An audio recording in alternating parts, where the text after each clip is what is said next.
Good evening and welcome to Food from Mzansi's Gather to Grow.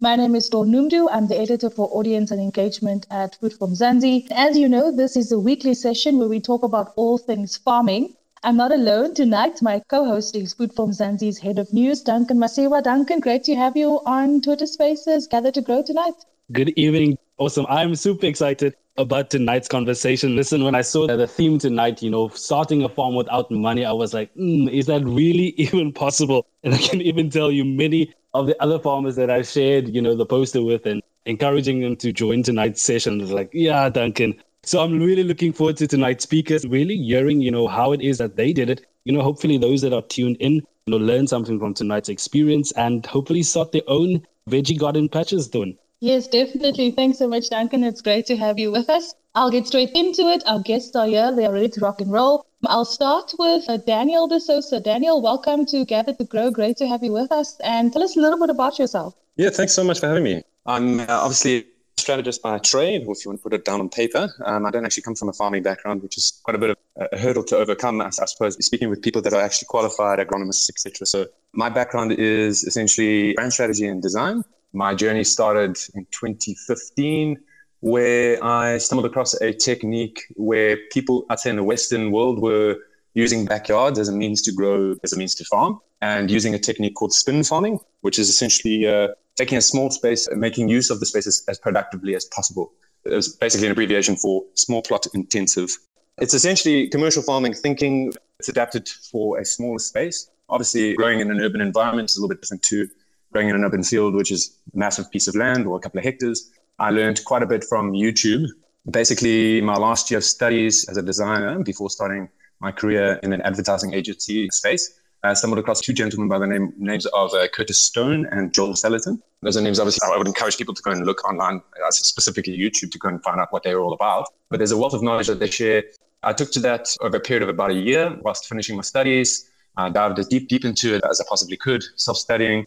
It motivated me to look for a space, not only in my backyard, but in the surrounding areas where I live, which is in the Durban North La Lucia communities down in Durban. I spent about 3 months before work and after work, my first job, and between breaks, at my lunch break, driving around to local spaces where I believed neighbors or local community people that I knew through friends had big yards. Essentially, I'd leave notes on their gates asking them for access to use their piece of lawn, which was essentially an expense to them. Most people have a grass patch in their backyard that they end up actually having to pay for someone to mow the lawn, which is obviously an expense. And I offered to use it at a reduced cost, a low cost, pay them every month for the space and rent their lawn and use it as a means to grow crops and sell to local restaurants. Obviously being inspired through looking on YouTube, I pursued my passion in not only branding, but now my new found forte in urban farming, which was to create a brand that not only produced crops, but also solved a problem in the grand scheme of things. So in a nutshell, I run a company called The Farm Nearby, and we aim to inspire communities and people to rethink about the spaces they live in and the food in which we have at our disposal now. Absolutely amazing, Daniel. I'm in awe whenever you share your story. Absolutely amazing concept and love it to bits, and hope to learn more from you about how other farmers can do exactly that and also other means to farm with little to no money. Our next speaker is Siyabulela Siyamthanda. He worked in the financial sector for 4 years before he decided to resign and pursue his love for farming. He's a BCom accounting graduate, so I'm really looking forward to having me here as well. Siya, welcome to Gather to Grow. Hello, everyone. I'm Siya Skepe from BCom. I thank Food from Mzansi for this platform. I did BCom accounting. I actually never thought of studying farming up until late 2016. Did become accounting and started working at a bank for 4 years. Then that's when I started to discover my love for farming, because of the clients I used to serve, many of them were farmers. In conversation, I discovered that they're really struggling to even start. They always complain about land, water, and safety. So I resigned in 2017, moved back at home. We had like a piece of land which was just idle, doing nothing. Me and my friend decided to start into fresh produce farming. How we started is actually funny. We didn't even use anything, like we didn't have any resources to actually start. We discovered that there's a department in every municipality which is called LED, Local Economic Development, whereby you don't even need to be a registered company, cooperative or anything. You just have to have a household in that area, and then you just submit your request. They give out free seedlings for you to start farming. So we wrote down a request and sent it to them. And then we just started to prepare the land. Within like few months, we got our seedlings. That's how we started. And that was back in Tofimvaba in 2017. And we started growing bit by bit. Now I moved to Bisho, whereby I just go to schools, not only schools, any public facility that has land and water, so that I can use their land, water, and it's safe because most schools have security guards and most public spaces have security guards. For me, I combated the three things that hindered farmers not to grow, which is land, water, and safety. All I do is approach schools with the gardens that they don't use, and we figure out how to use the land and then how to benefit both the school and our company. Our company is called Soft Life Veggies. We supply retailers and also sell directly to clients. We just major in crop farming. For now, in the near future, we're going to go into broilers and piggery and all of that. Yes, definitely, Sia. And I love the name of your company, Soft Life Farming. I love it so much. Now, our next guest, I actually met him on a space that Guguletu Mahlangu was hosting last week. Davidzo is an animal scientist and founder of KVD Livestock. Davidzo, welcome to Gather to Grow. Absolutely amazing to have you with us, and welcome. He's all the way from Zimbabwe. Thank you very much. My name is Davidzo from Zimbabwe. My short story is I started doing intensive farming prior to graduation. So I graduated from Zimbabwe in 2018. You know, every farmer now and then is always crying about land. So land is an issue. But for me, it was a wake-up call to say, there are several processes or there are different farming opportunities in terms of farming. What can I do which can fit in a small space, but also being productive, but also being profitable? So that's how I came to do one. I do fish farming. I do vermiculture, which is farming of earthworms. I do seedlings. So I produce moringa seedlings, which is my number one for sale. I also do maggot farming. So after that, I started doing, I don't want to say that I had money. No, I didn't. I just started doing one thing, and the other thing led to some profit, which led to the other thing, and the other thing to the other thing. So basically, that's how my story started. But as time moved, I saw that this would not only be a personal project, move it also to a company to help others out there who are struggling in terms of space usage. Because I'm one person who believes in maximum utilization of space and making each and every inch of land productive. So that's how I came about to found the company this called KVD Livestock Consulting. Normally, we only talk about livestock, but there is lots of aspects of the animals and also the life aspect of the food beneath what the animals need to feed. I think that has to do with my introduction. Thank you very much, Josh. Thank you so much, David. So it's absolutely amazing, Duncan, to see the diversity of our speakers tonight. And also just to understand that they started with almost nothing, no land. They made use of the land that was available and using very creative ways. Daniel saying he went from neighbor to neighbor. Sia talking about how he went to schools. Definitely. A clear theme here for me tonight is that if you want to start farming, it is not impossible. We heard that with Daniel, and we heard that with Davidzo as well as Siyabulela. And of course, if you are joining us tonight, for those who just trickled in, tonight we are talking about farming with no money. So we're saying no money, no problem. I want to actually kick off the conversation, perhaps with you, Daniel. Let's assume that a farmer has absolutely nothing, just his will to farm and an interest to farm. Where would such a farmer start, taking into consideration that this farmer has, no capital, perhaps? I think I had a really fortunate background being in branding and understanding the need for the market to desire your product before you produce something in order to meet that demand. And I think with that understanding, I think people need to know beforehand, if they're going to go into farming, I think it's important to understand you need to work backwards. And during the time of, I think it was the first 2 years, it was a bumpy road for me. I was at my first job, dedicated a certain amount of time in my day. And obviously it was a very unique situation when I actually spoke to my employer who allowed me the space to find the time during the day to actually go out and pursue and research the market before I actually entered into it. So understanding that urban farming was a bit tricky to start with, specifically in Devon, because it's such a foreign concept. The Western world's adopted it very quickly, but we are a bit behind on that, which I found as an exhilarating opportunity and a way to disrupt the market. And I think as a start, with no money, pushed me to look for alternative ways to enter into that market without an overhead or experience in taking big loans to jump into something that was unknown for me.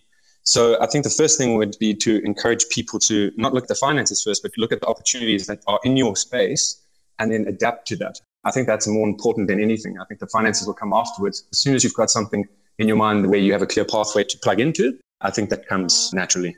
Definitely. And I think you did that so beautifully. Looking at what was available, you didn't have land, but looking at what was available, you went to your communities, went for land shopping and looked for land. And whoever responded first, that was the opportunity that you, of course, took. It brings me to the question of land. Of course, land is a big issue. If you want to farm, you need land. How does a beginner farmer even solve this issue? Many farmers, when they want to start farming, they look at wanting to start on a hectare at least. How is this solved for beginner farmers? I think it would come back down to understanding, obviously, what you have at your disposal, which is what we've discussed now, and also knowing what crops you want to grow, which is specifically the main aspect of, obviously, farming, is knowing what you're going to produce before you produce it and where you're going to sell it. The market here, when I began this journey, the spaces that I was looking at were inspired by the people that I was looking to online. And they were looking at not these experienced farmers, but to give some context for the listeners. They worked backwards. They went from big pieces of land and then ended up going into the cities, because you need to look at where your market is. So forget the size of the land. You need to look at the location of the land first. The size of the land you can adapt with. So like I mentioned, spin farming is a technique where you use a small space and you plant intensively. And obviously that being a small scale farming, it doesn't allow you the space to produce long-term crops such as potatoes, etc., because that will obviously require a longer period for the crop to be on the ground. And obviously you would need a bigger piece of land for that to be profitable or viable. So I think it would be, what are you trying to grow and why and where your market demand is, and then allow that to dictate what size piece of land and where it is. Thank you so much, Daniel. Lots of context there in terms of at what scale to start if you want to enter the sector. And I think the biggest thing is always around finding the right market that works for you. I think one of the points that were raised in the article specifically that's linked to tonight's topic, if you want to go and find it, is how to start a farm without money. That is, of course, on foodfromzansi.co.za. Now, what advice would you give, Sia, if I can bring you into the conversation around, not being scared to start with a small crop and a few chickens? If you want to go into poultry, whether it's 50 to 100, if the space allows. What advice do you have in terms of the scale on which to start? I, for example, have 3 chickens in my backyard, but I hope to grow it, What is the type of thinking that new farmers specifically should have around that and not being scared to start with what they have? One thing I always preach is start small and grow. That helps a lot because you get to learn and you can make mistakes without having any big financial losses. For example, with us, we only started with 2 gardens, which were 20 by 20 meters. Those gardens could make us on a daily basis when we were harvesting, I would say roughly 450 a day. And that's just like only 20 by 20 gardens. So start small, have a vision, know where you're going, but enjoy the ride. Start small and grow. That's how you grow in farming. That's how you start making money, by growing and learning. You don't want to start big and then make mistakes, which will burden you financially so that you can recover. The good thing by starting small is you can start, you can fail, you can start again without even wasting much cash. Thank you so much, Sia. I think that's very important and definitely something that is echoed by many in the sector. The next point actually is to never stop learning. Davidzo, what would your advice be around that? You're an animal scientist. You've explored into a number of avenues. What advice would you have in terms of understanding how to practice different farming methods, but also learning what other aspects and new niche crops there are, what new avenues and different ways of farming that you can maybe explore if you're starting out in the sector specifically? Essentially, many of us think that farming is just a way of you get land, you start killing your farm crops. But in farming, there are departments. For example, there is logistics, there is service provision. You might be in a neighborhood that you can form a cooperative of a number of farmers who are using a small space, but you might be the one who is giving out, for example, the fertilizers, the chemicals. You might be the shopper for that. So my advice to farmers, before maybe you think of farming a hectare, a small space of 25 square meters. I'd want to use my example. I'm using 150 square meters and I'm doing 6 projects on that kind of small space. But the reason why I'm doing that is because I'm able to learn almost every day, because it doesn't take me too much time to move from one project to the other. And also, if I'm going to make losses, they're going to be minimal, they're going to be hurtful, like just start on a big scale. So I think my advice also linked the previous speaker that you start small, as small as you can, learn as much as you can from that small space, and then from there, you're able to grow. Thank you so much, Davidzo. I see we have 2 speakers, people who requested to speak. Design Smith, would you like to share some inputs, ask a question to our speakers? Thank you for this opportunity. My name is Zeke. Well, to start off, I'm actually not a farmer. What I do is actually different. I'm into branding and web development and all of that. But my point is, I have a friend of mine who started from nothing. I actually met him. He told me his story. He was in a really tight spot. So what happened is he told me that to get up any part of life, networking and connecting and partnerships are very important. So his story is he went around Banket. It's an area in Zimbabwe. I'm in Zimbabwe, by the way. He went around Banket, and if there's anyone in Zim, they know that Banket has really arable land. It's a really good place for farming. So he went there, and he actually went around a few farms. Took him a few days, but he actually went around. So his goal was to find a farm and find the owner of the farm. He wanted to find a farm with underutilized land and then partner with the farmer and then try to find a way where he could then pay sort of like rent after his produce was good. So this is not something that works for everyone. It doesn't work for every farmer. It's not something that works for every place. But I'm just saying, if you're someone who's starting from nothing, partnerships are a really good option. You could find, there are really rich people with big pieces of land. So what you're going to do is you're going to approach these people in the most humble way and present yourself. Present how you're a good farmer and you just want a piece of land, a small piece of land, produce a certain crop. And if things go well, you split profits. So he did this repeatedly for, I think, about a few years. And now he owns one of the biggest farms in Banket. He now does, I think, tobacco and maize. He's doing very well. He's the type of person, that cliche that we talk about when we say started from the bottom. Like literally, that's where he started. I mean, that's amazing. It's amazing, Zeke. Thank you so much for sharing that. And I think it's just proof that farming doesn't have to be a journey that you take on by yourself. It can be with other people. Zeke said that, collaborations is the way to go. And I think, especially if you're starting new, if you're a new farmer and you want to get into the industry, I think considering partnerships and collaborating with other people is definitely the way to go. And I actually want to bring you in here, Daniel. We've established that, you don't have to farm alone. You started with your brother. Maybe you can share some tips on the importance of perhaps, looking at why should beginner farmers actually consider, as opposed to starting alone, but rather do it as a group, connecting with other people in the community, starting a vegetable garden perhaps in the community on land that was perhaps a former dumping site, sort of transforming that into a vegetable garden. What tips do you have for beginner farmers regarding that? I think in the grand scheme of things, we need to look at the way we perceive spaces we live in, looking at the Western world and how they've adapted to the environment they live in. I would encourage people to look for collaborations and partners, specifically people that are like-minded and are willing to take a jump into something as new as, say, for instance, rooftop farming, or not only backyard farming, but there's endless possibilities with what people have made a headway with around the world that we could lean on or take notes from and learn from. So I think not only local collaborations, but I think also online collaborations where people can chat and share ideas, much like what we're doing here, are as important as physical, personal interactions with people that you could collaborate with. I think we could lean on a lot more on people that have already established new ways of thinking, and then lean on them as well for that. Not only for collaborations in business, but also in terms of the thinking. Because I think the thinking changes, our execution will change as well. I see Mila Fresh is here. Mila Fresh, welcome to Gather to Grow.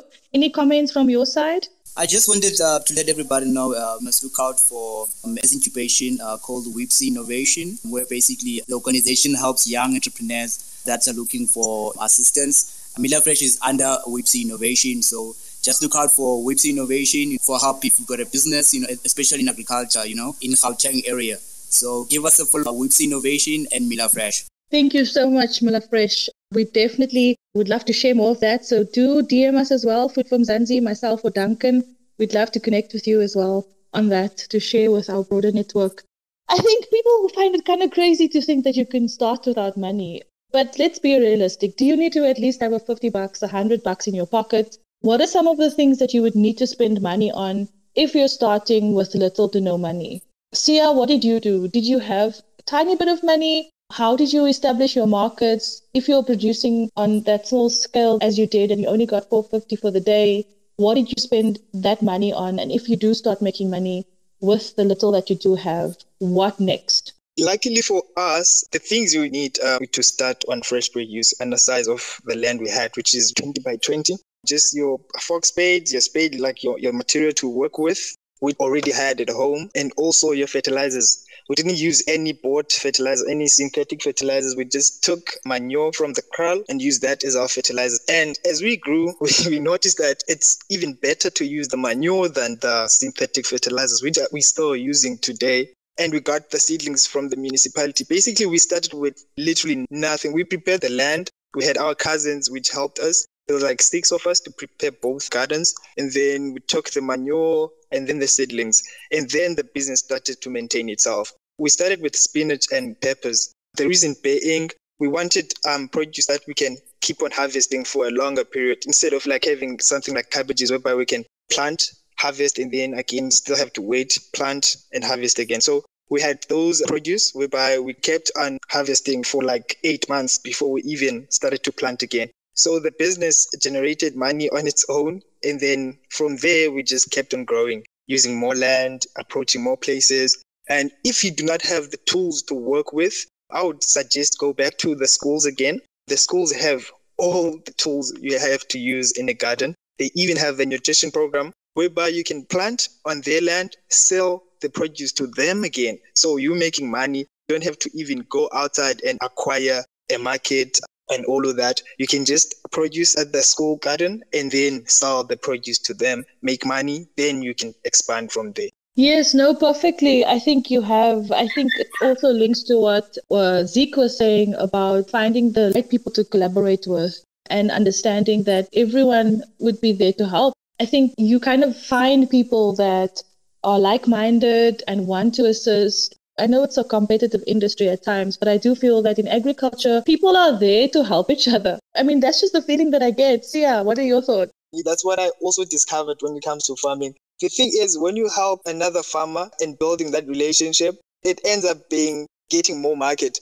For example, with us, when another farmer doesn't have like a produce, we contact each other. My guy, do you have this? An order? Okay, I'll help you with that. Now it starts to grow. You help, and then in the near future, trust me, it will help you. Yeah, definitely. I have 2 more speakers who'd also like to join in on the conversation. Nzalamo, you're welcome to also share your thoughts. Over to you. And then I also have the farmer who also would like to share some comments. One thing that I think it was Daniel, he was talking about collaboration. It is so important. But I just want to also put emphasis on the importance of, because you are starting with nothing, there is nothing wrong with being the middle person. So for example, if you can get cabbages from farmer A, start there. If you can get chicken at maybe stock price for 50 Rand and resell, there's nothing wrong with starting there, especially when you don't have resources. That will also equip you to actually doing research, on the ground research with the market.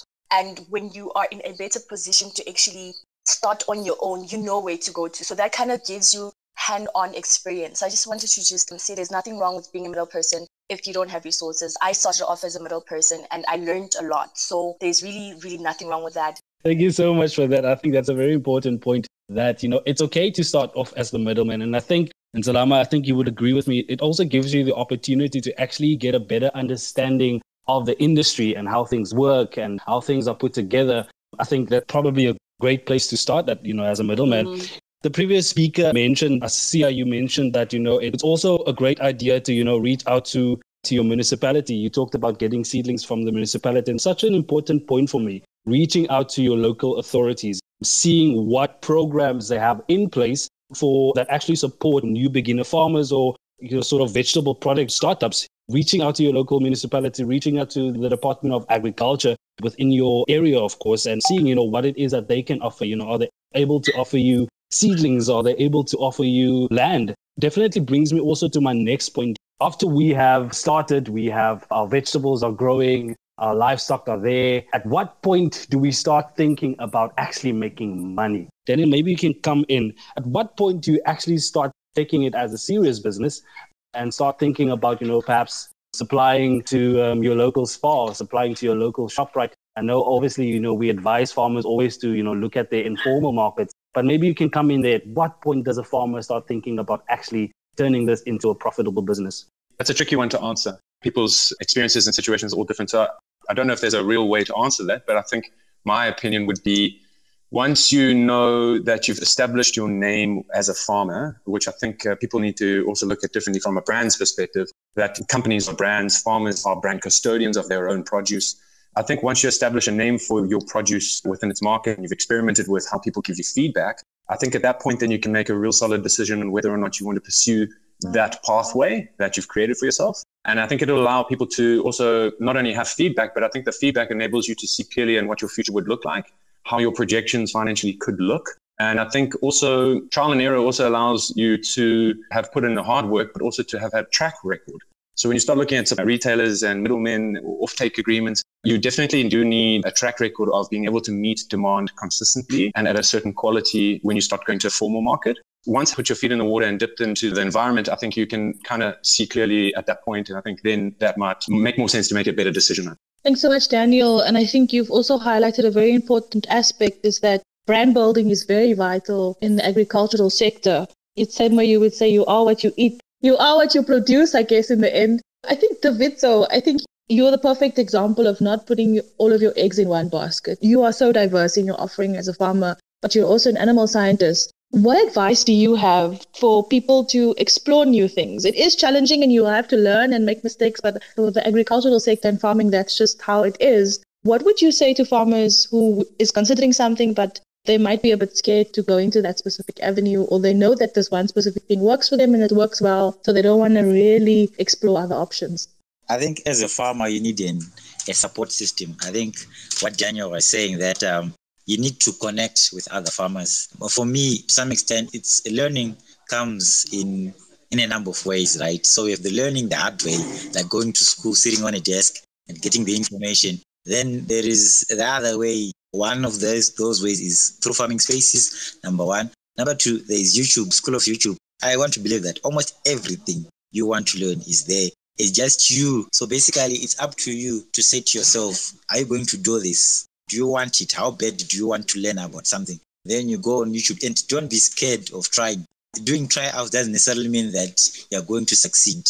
It means that you're giving yourself an opportunity to learn, to make mistakes, so that when you are given that opportunity to do it, maybe on a large space, you've got all your knives sharpened and you're going to cut through any problem which comes to you. So I believe that you need to have friends around who are also farmers, but also besides farmers, you also to put in a point of branding, because branding comes in a way that how do you show yourself in front of people? Because as for me, look at my profile, it talks about farming. Basically, it's easier for someone else out there to approach me or for me to approach them, because they'll go in my profile and look, I just say hi maybe in their inbox and they see, what does David want? There's nothing to do with farming. But basically, when someone looks at your profile, they're supposed to pick something that maybe I can connect with this person, because they're doing either something which is related to what I'm doing, or they have something which I want to do. Thank you so much, David. So I appreciate that a lot. And I think we've learned so much already in tonight's conversation. For those of you who just joined, we are obviously talking,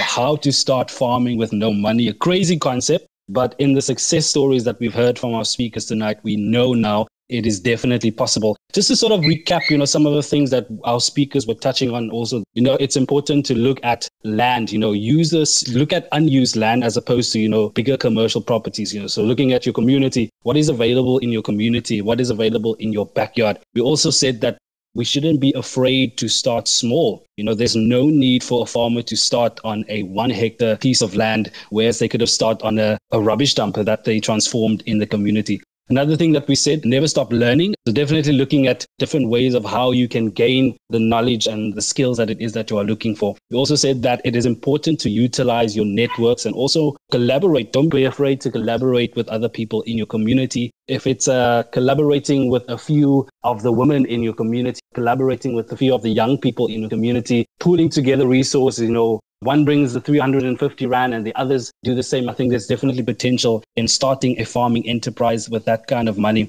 We also looked at funding, looking at what is available, what can your local municipalities offer, looking at connecting with your local Department of Agricultures in your regions and see, what it is that they can offer you before you start. And of course, the topic around starting with communal land. I think, Davidzo, you spoke last, as we wrap up tonight's session. Maybe you can share sort of your last tips or advice for beginner farmers that are joining us, that are listening to this conversation, and they are literally ready to start farming. They have the passion, they have the will. What is your final word of advice for those farmers?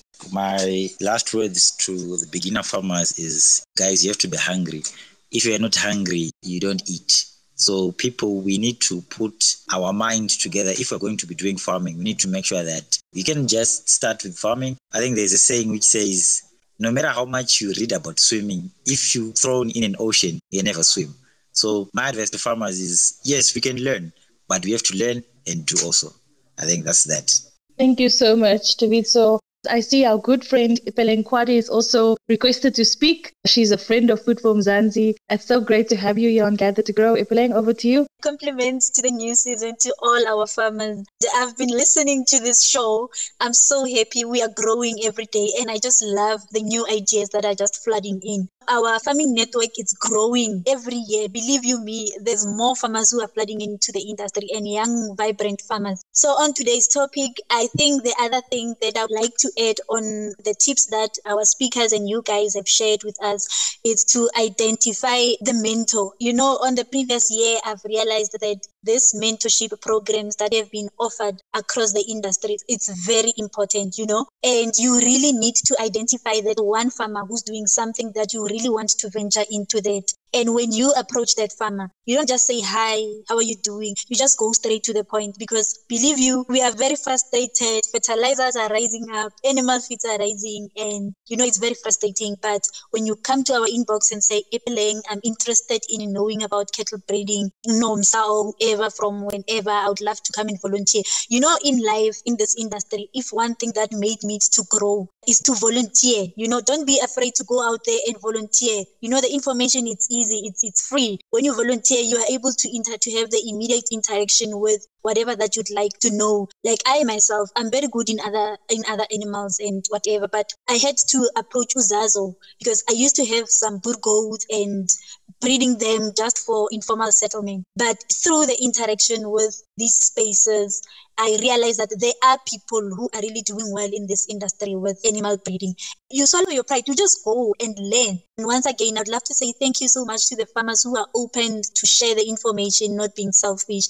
I think I'm very happy with the way we are growing. Thank you so much. Thank you so much, Ipeleng. Of course, Ipeleng is one of the must-watch farmers in Mzansi. She's doing absolutely great work. She's growing by the day, and it's absolutely amazing to see her growth from where she started, actually. Mela Fresh, you just raised your hand. Anything that you want to share? Yeah, I just wanted to give some tips around the program called Urban Agriculture Initiative that is based in Midrand from Wouldn't It Be Cool? So the program started with help young entrepreneurs based in Gauteng, where you don't need land, you know, they actually assist those young entrepreneurs with rooftop farms, your hydroponic farms. If you go to Constitutional Hill, there's a farmer there who's running the hops farm, was basically helped by the program Urban Agriculture Initiative. The most important thing is you don't have to have land, especially if you're in urban areas, you know. The program will also assists you with that, you know. So you are interested in farming, you will always get, if you join the program, they will assist you. You get the rooftop spaces where you basically run your farms and, you know, your hydroponic farm, because mostly the program assists young entrepreneurs that are interested in hydroponic farms. So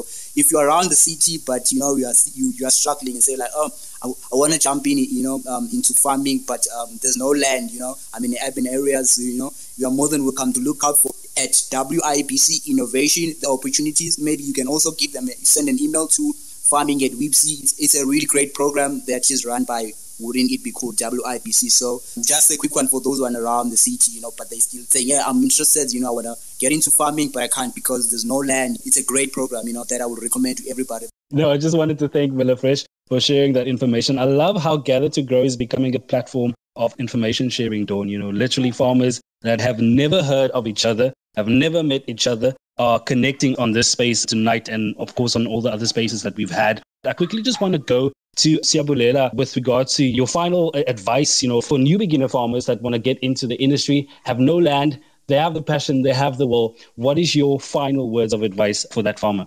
First and foremost, what I always tell people, in farming, there are no set rules. Just use your imagination. Nothing is wrong. If you do not have land, there's ample land which is just idle out there. In your community, if you have discovered like there's land which is not being used, again, approach the municipality.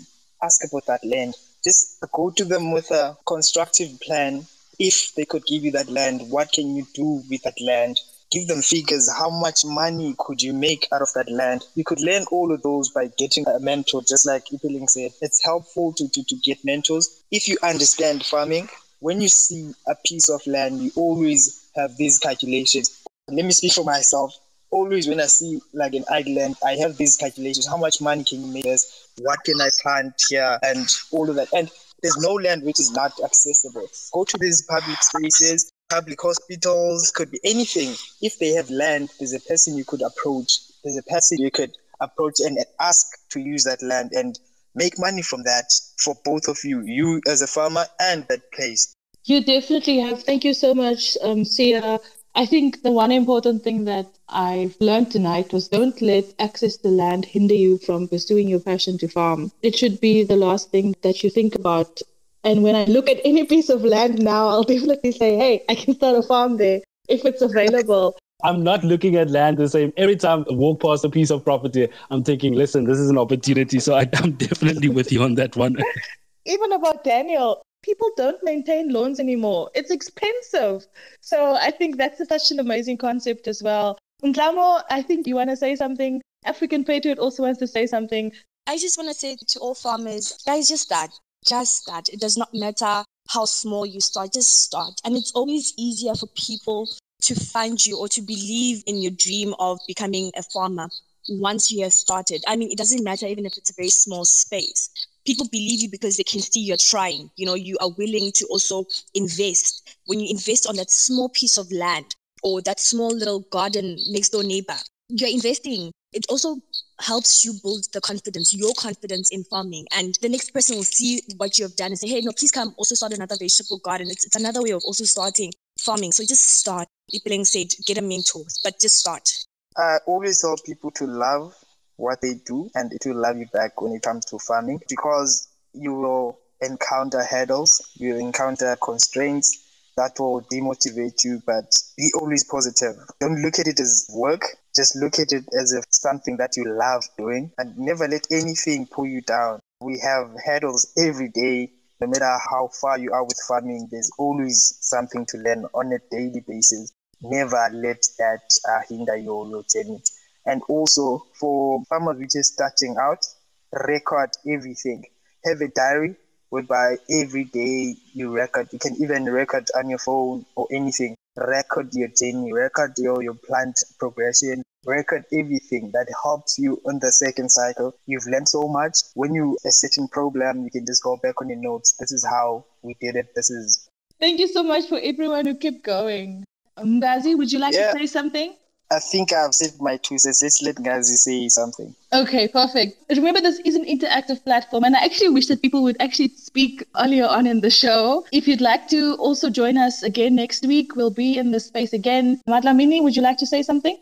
I'm so grateful for the space. Anyone who would like to DM me, we've got a group called Ukako where we are helping Black farmers just form a network. One person who went into farming very ignorant, million in debt because know what we were doing. And since then, that was almost 4 years ago. And since then, I have been working with Black farmers to say, don't lose money just because you're passionate about this thing and you think you throw seeds in the ground and it's out. So anyone who's interested, Ukako is very live and well. I think she may have dropped there, but I think she was inviting people to join a group. I'll definitely connect with her. Madlamini, I think you're struggling with network, but DM Food from Zanzi, DM me, Donumdu. Duncan is also here from the Food from Zanzi team. Please do share those details that you were just talking about. And then Daniel, the floor is yours. You'd like to share something? People should start this as a part-time thing because people have been fooled and said that this is not a part-time thing. It should be something that's more like your career. Because if you're inexperienced within this industry, you're going to fall down. So I think you should do it as a part-time thing. If you see that you're succeeding, then you should look forward into maybe quitting your job and starting as a full-time job. Thank you so much, Mamela. I think that's a very valuable point that you're highlighting there, to start part-time while you keep your day job, and then if it's viable to then go into it full-time. That's what I'm doing for one. Daniel, you have the floor. I think our industry really needs farmers to approach their businesses from a perspective of actually solving a problem rather than just producing produce. So I think as a business or as a farm, if you want to put it that way, or as a brand, I think my word or my last point of advice would be to not only want to produce something for someone to eat, but also for your farm, business and brand to have longevity in the future, to be able to actually solve a problem that enables you to change lives in the grand scheme of things. And I think that's maybe where we may see some major change in our agricultural landscape for small-scale farmers. Thank you so much. That's a very good way to end off tonight. I know that people have so many things to add still, but we'll have to call it tonight. I don't know about you, Duncan. I think we should actually do a part 2 of how to start a farm with no money. I really didn't think that this topic would be this successful. We gave it a go. The story did really well. So we thought, why not? Let's start something with that. And it just shows you, Dawn, that people want to farm, people are ready to produce food. And like Daniel said, whether it's for subsistence use or whether it's, to solve a problem within a community, people are ready to. Absolutely love tonight's conversation. All our speakers, thank you so much for joining us. If you haven't read their stories, we've done a story on Daniel and his brother. You're welcome to, obviously go through Food for Mzansi and have a look at his story. We've also done a story on Siyabulela. And I'm hoping that our new publication, Food for Africa, Dawn, could actually be doing a story on Davidzo. We'll be connecting with you, Davidzo, after the session. Thank you so much for everyone who stayed on for the session. Remember, if you loved tonight's session, definitely join us next week. If you loved some of the stories that came through tonight, be sure to check out Food from Mzansi. Dawn, that's a wrap from me. Thank you so much, Duncan. You're an awesome co-host. From me, Donumdu, Audience and Engagement Editor at Food for Mzansi. Catch us next week. And thank you so much for joining us tonight. Everything of the best, and go out there and farm.